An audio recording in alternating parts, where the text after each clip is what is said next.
Shauna Melinda Howe was born on July 11, 1981, in Oil City, Pennsylvania, a quiet town where neighbors knew one another and children played freely in the streets.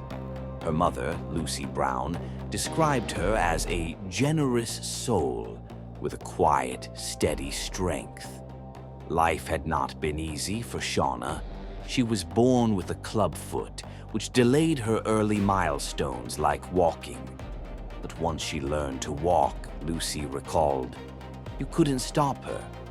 In the months leading up to her death, Shauna was becoming increasingly assertive, standing up to bullies at school and showing signs of growing confidence. She had also recovered from a serious ear infection that required both antibiotics and surgery. And by October 1992, she was fully healed and eagerly anticipating the annual Girl Scout Halloween party. Oil City in the early 1990s was the quintessential small American town, a place where doors were often left unlocked. Neighbors looked out for one another, and children played outside until the sun dipped below the horizon. The South Side, where Shauna lived, was tightly knit, a neighborhood where everyone knew one another's routines. Halloween was a cherished time, and the streets were alive with excitement. Pumpkins glowed from porches, decorations lined front yards, and children laughed as they prepared for trick-or-treating. This atmosphere of safety and joy made the events of October 27, 1992, all the more shocking. The abduction of Shauna Howe did not emerge from a premeditated criminal organization. It was born from a twisted, senseless conversation. Eldred Ted Walker, a local pizza delivery man, had joked with brothers Timothy and James O'Brien about abducting a child. Their plan, conceived as a dark prank, was disturbingly simple. Hold a child long enough to humiliate the Oil City police. On that fateful night, the brothers met with Walker and decided to move from idle talk to horrifying action. At approximately 8 p.m., Shauna left her Girl Scout Halloween party. Although her home was just 2 blocks away, her fear of the dark prompted her to ask a friend to walk part of the way with her.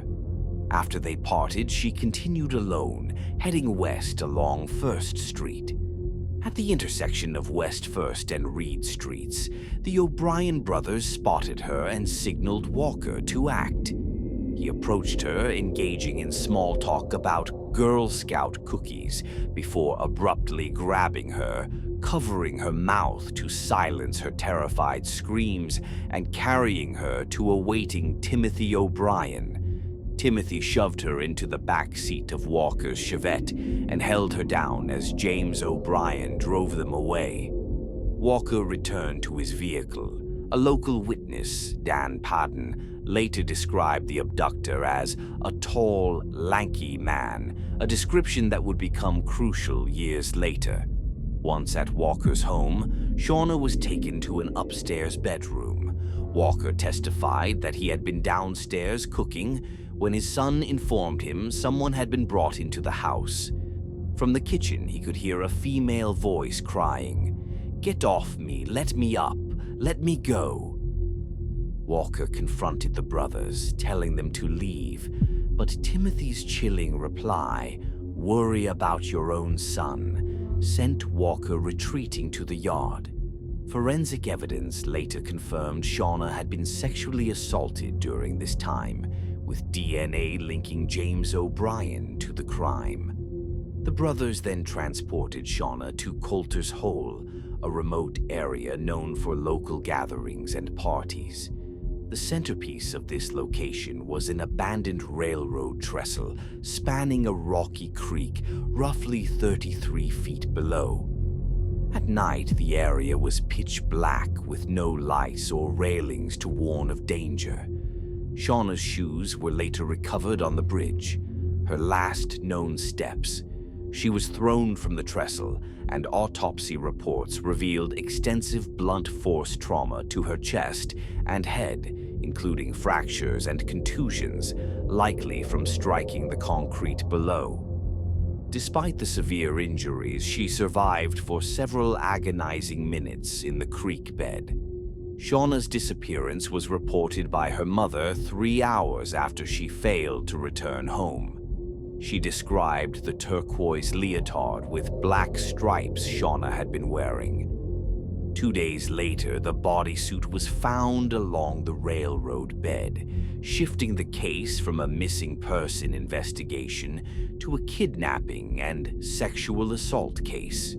Her body was discovered the following day, approximately 300 yards from the costume, leading investigators to conclude she had been dumped there after the suit was discovered, possibly to taunt authorities.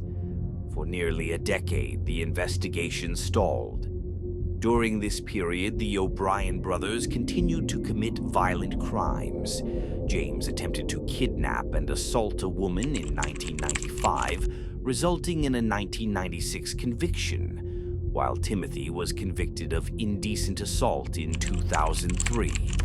The breakthrough came from a combination of forensic science and confessions. In 2002, DNA from James's 1996 conviction matched the seminal fluid found on Shauna's body and clothing.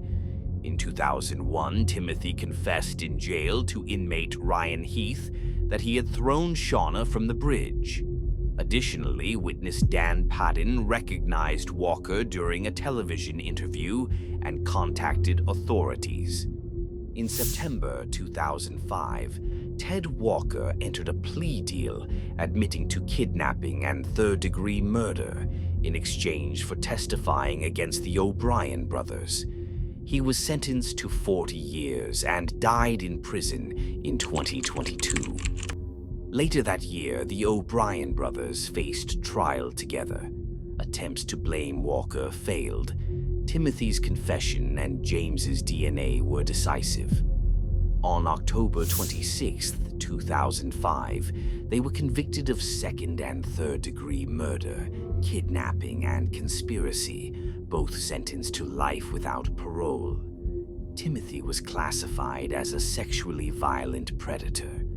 In 2013, Timothy O'Brien's appeal, claiming ineffective counsel, was denied, reaffirming the convictions. The murder had a lasting impact on Oil City. Nighttime trick-or-treating was banned for 15 years, lifted only in 2008 after a petition by a 10-year-old. Shauna's mother eventually left the city, fearing the illusion of safety and the vulnerability of children. Shauna Howe's story unfolded like a latent fingerprint, slowly revealed by time, technology, and confession. Present from the very beginning but invisible, the truth emerged years later to bring justice. Her tragic death remains a haunting reminder of how quickly innocence can be destroyed, how justice can be delayed, and how a single cruel act can scar an entire community forever.